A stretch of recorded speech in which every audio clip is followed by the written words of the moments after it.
उसका 55 अध्याय का 16-17 हम पढ़ते हैं। भजन संहिता उसका 55, 15, 16 और 17 हम पढ़ते हैं। ये वचन से हमें प्रभु क्या सिखाता है। परंतु मैं तो परमेश्वर को पुकारूंगा और यहोवा मुझे बचा लेगा। साँझ को, भोर को, दोपहर को, तीनों पहर मैं दुहाई दूंगा और कराता रहूंगा और वो मेरा शब्द सुन लेगा। आमीन आमीन। या से टॉपिक दिया है मैंने प्रार्थना के विषय में।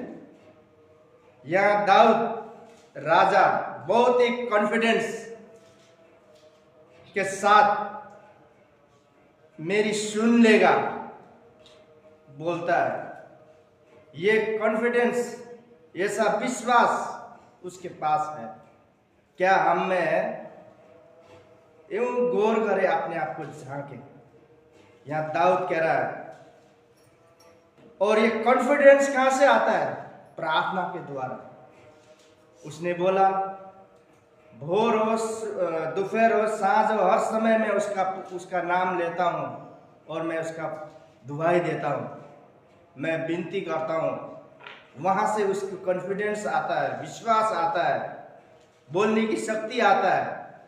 वैसे ही कॉन्फिडेंस, ऐसे ही विश्वास आपको और मुझे वो देखना चाहता है। इसलिए प्रिय भाई बहन, हमें परमेश्वर के वचन को सुनना और सुनकर हमें विश्वास करना और उस पर चलना बहुत जरूरी होता है।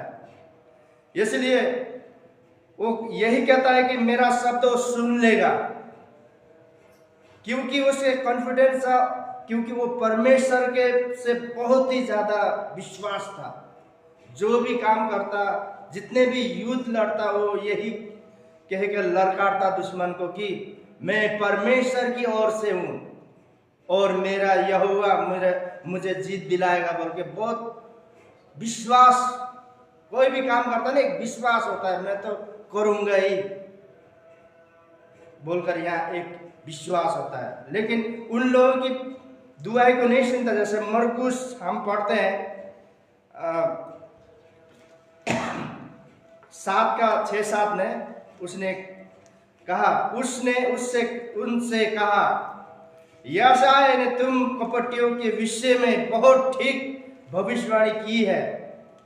जैसा लिखा है, ये लोग ओंठों से तो मेरा आदर करते हैं, पर उनका मन मुझसे दूर रहता है।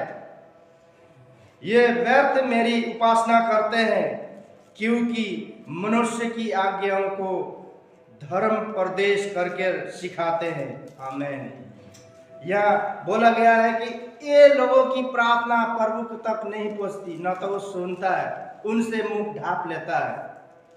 ये लोग फरीसी और वो लोग कभी भी नहीं सुधरेंगे बोल के यहाँ कॉन्फिडेंस है यीशु पर। यीशु कहते हैं ये उस प्रभु पर विश्वास नहीं करते, मेरे पिता परमेश्वर पर बोलकर यहाँ यीशु ने कॉन्फिडेंस के साथ बोला गया है। ऐसे लोगों की परमेश्वर नहीं सुनता है, जो मुख से ठीक पाते हैं, जहाँ भी है अपने आप को ठीक रखते हैं। मतलब मेरे जैसा तो कोई नहीं है, मेरे जैसा कोई नहीं बोल सकता, मेरे जैसा कुछ नहीं कर सकता बोलकर जो यहाँ बोलते हैं ना, जो मुख से तो ठीक होते हैं, लेकिन उन्हें प्रभु ने क्या कहा? वो कपटियों के समान है, वो कपटी लोग हैं। और कपटी लोग जो कि उनके मुख से छल की बात, कपट की बात, गलत बातें निकलेगी, वो कभी नहीं सुधर सकते। यहाँ यीशु प्रभु ने भी एकदम कॉन्फिडेंस के साथ बोला गया है कि वैसे लोग परमेश्वर के राज्य में नहीं आ सकते। इसलिए प्रिय भाई बहन, हमें परमेश्वर को जब हम पुकारते हैं तो पूरे मन से इस तरह पुकारना चाहिए, जैसे लूका 11:13 तक लिखा है, तुम में से ऐसा कौन पिता होगा कि जब उसका पुत्र रोटी मांगे तो उसे पत्थर दे, या मछली मांगे तो मछली के बदले उसे सांप दे? या अंडा मांगे तो उसे बिच्छू दे।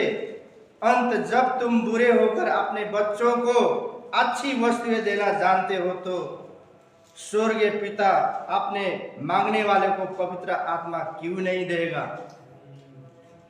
यहाँ यीशु प्रभु हमें सिखा रहे हैं। यीशु यहाँ पूरे साफ साफ शब्द में सिखा रहे हैं कि हमारा संबंध एक पिता के और पुत्र के संबंध जैसा होना चाहिए, सच्चा संबंध। अच्छा पिता और अच्छा बेटा का संबंध एकदम घनिष्ठ होता है। ऐसे संबंध के साथ हमें मांगना चाहिए। क्या आप अपने बच्चे को रोटी मांगे तो क्या आप सांप दे सकते हो? नहीं दे सकते। अच्छी वस्तु देने जानते हो। अगर आप परमेश्वर पिता से, प्रभु से प्रेम करते हैं, आपका मन साफ है, सच्चा है और अच्छा संबंध है, तो आप मांगिए, वो उत्तम चीज देगा। और आपको उत्तम चीज देगा क्योंकि प्रभु ने कहा बुरे होकर अपने बच्चों को अच्छी वस्तु देते हैं तो वो तो स्वर्गीय पिता है, वो तो और भी अच्छी चीज आपको और मुझे देना चाहता है प्रियो।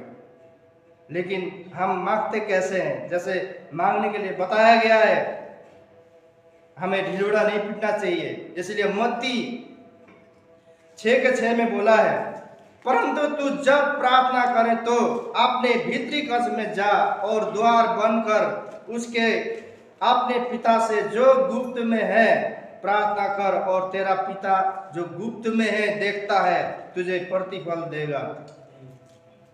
ये क्या है? व्यक्तिगत प्रार्थना।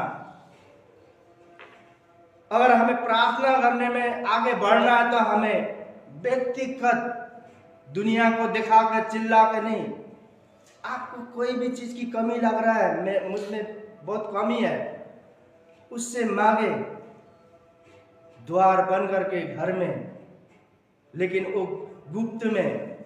आपको संसार में मुझे खूबसूरत बना, मुझे अच्छी वस्तु दे प्रभु, क्योंकि सबसे पहले तो आपको छल कपट वाली भावनाएं, सोच मन में नहीं होना चाहिए।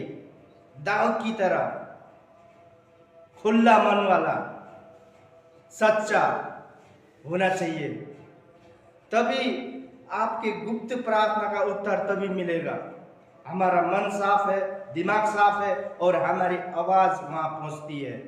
उनके जो अच्छे विश्वासी है और अच्छे सच्चे ईमानदार के साथ करते हैं तो परमेश्वर आपको देख रहा है, मेरे बेटे को ये चीज की जरूरत है, ये अच्छा है, अच्छा कर सकता है, इसे देना चाहिए। आपको गिफ्ट देगा, यानी कि गिफ्ट आपको गाड़ी बंगला ये नहीं, वो आपको जो अच्छा लगेगा, जो आपको अच्छा लगता है वो नहीं, जो परमेश्वर आपके लिए अच्छा लगेगा वो चीज आपको देना चाहता है, क्योंकि दुनिया भी वाह बोल सके। इसलिए प्रियो भाई बहन, आज की सुबह मैं यही बोलूंगा कि हम भवन में आते हैं, परमेश्वर से अच्छे संबंध बना के रखें, क्योंकि संबंध, अच्छे संबंध लंबी चलता है, थोड़े देर की नहीं होती। पति पत्नी का रिश्ता थोड़े देर का नहीं होता। जिनका स्वार्थ संबंध होता है वो टूट जाता है, तलाक होता है। अगर आप लंबी रिश्ता लेके जाते तो ईमानदारी, वफादारी, पति पत्नी के एक दूसरे से बता के चलते हैं, फिरते हैं, काम करते हैं, उसी तरह घनिष्ठ संबंध परमेश्वर चाहता है। क्योंकि यहाँ यीशु ने डिक्लेयर कह दिया है हमें, मरकुस में, लूका में, अभी मत्ती में, यीशु प्रभु ने बोला है तुम्हें उत्तम चीज देना चाहता है। वो क्या चीज है? क्योंकि आप अच्छे हो, अच्छे देखे, लोग भी वाह क्या बात है, पहले ऐसा था अब ऐसे कैसे हो गया। चमत्कार वाली चीज देना चाहता है, ईश्वरीय शक्ति देना चाहता है। ईश्वरीय शक्ति हर कोई चाहता है। मुझे क्यों नहीं मिल रहा है बोल के आप मांगिए, पुकारिए। आज की सुबह यही वचन से हमने आशीष पाया बोलकर हम सीखे बड़े आगे। परमेश्वर वही चीज देगा जो आपको आप अच्छे लगे, क्योंकि यही वचन से आपको मुझे